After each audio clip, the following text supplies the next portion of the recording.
Hey, Motorman here. Just got a couple of quick tips for you this week. A lot of people ask me about some of the stuff you see for sale on Amazon, the Harley Davidson parts. And of course, we know that they're not from Harley Davidson, because if they were, they'd be twice as much. But one that I keep getting questions about, and I want you to know I do read the comments in the comment sections of my video, is the quick release for the tour pack. So let me show you what I have here. This is one of those quick release. You get the piece that goes in here, and this could be used for a backrest or for the tour pack. You get this piece right here that mounts the tour pack, and I think I paid somewhere around $80 for this, and I see that they go from anywhere from 70 bucks to as high as $120.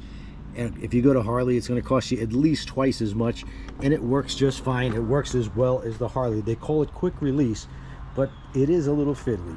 You know, it's not exactly a quick release or quick attach, because you got to move the tour pack around. And I've tried the Harley one I had on another bike, and it's the same thing. It doesn't fit on there perfectly. You got to kind of squeeze it down, push it, and pull. And it takes a few minutes, but it is theoretically a quick release hardware.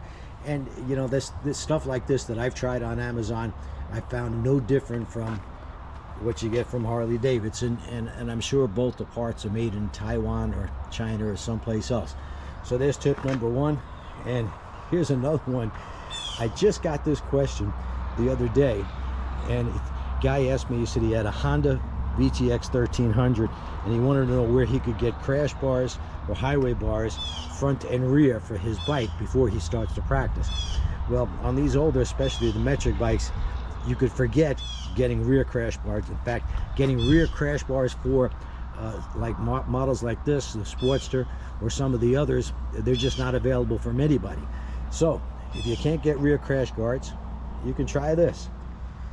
This has worked for me. This is one of my training bikes, the Sportster. So I took the highway peg and I mounted it upside down so that it folds the opposite way it should. And the reason I do this is so when the bike tips over, it lands right here, and it makes it much easier, of course, to pick up the bike, and it doesn't go all the way over and damage the tail lamps there. So while I'm here, I guess I'll show you how to pick it up as well.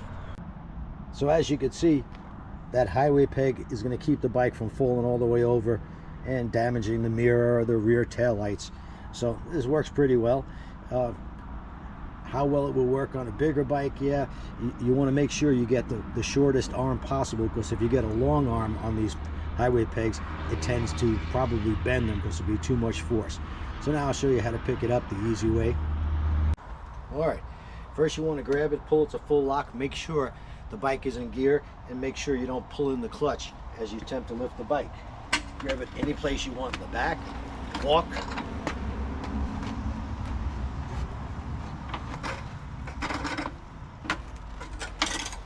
and that's what I found the easiest way. And while I'm doing some quick tips, I guess there's quite a few people out there still have older Harley Davidsons. This is a 2015. If you watch my videos, you know that I bought this recently. So I wanted to get slip-on mufflers for it. Unfortunately, my favorite slip-on muffler, Tab Performance, no longer makes slip-on mufflers for this motorcycle. So I found a company called American Custom Exhaust. They're out of Fort Myers here in Florida. And they take your stock exhaust and they modify them and makes it sound good, which I kind of like, because I like the looks of the stock exhaust on this motorcycle. Right now, there's no exhaust on there, or there's no mufflers, but I'm going to give you a tip on this, because these are a bear to get off. These bolts mount from the inside, so they go from here into the exhaust pipe or the muffler, and getting to them is damn near impossible unless you've got one of these wrenches that the head is flexible. Once you get the top one off, there's 4 more on the bottom. You can see that, 2 here and 2 here. And again, once the top muffler is off, you can then get to it using this type of a wrench.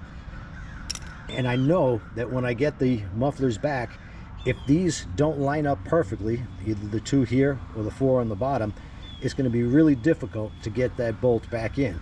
So what I did was I took my drill and I drilled out these holes to make them just a little bit bigger, so it gives me a little bit of play when I put the mufflers back on.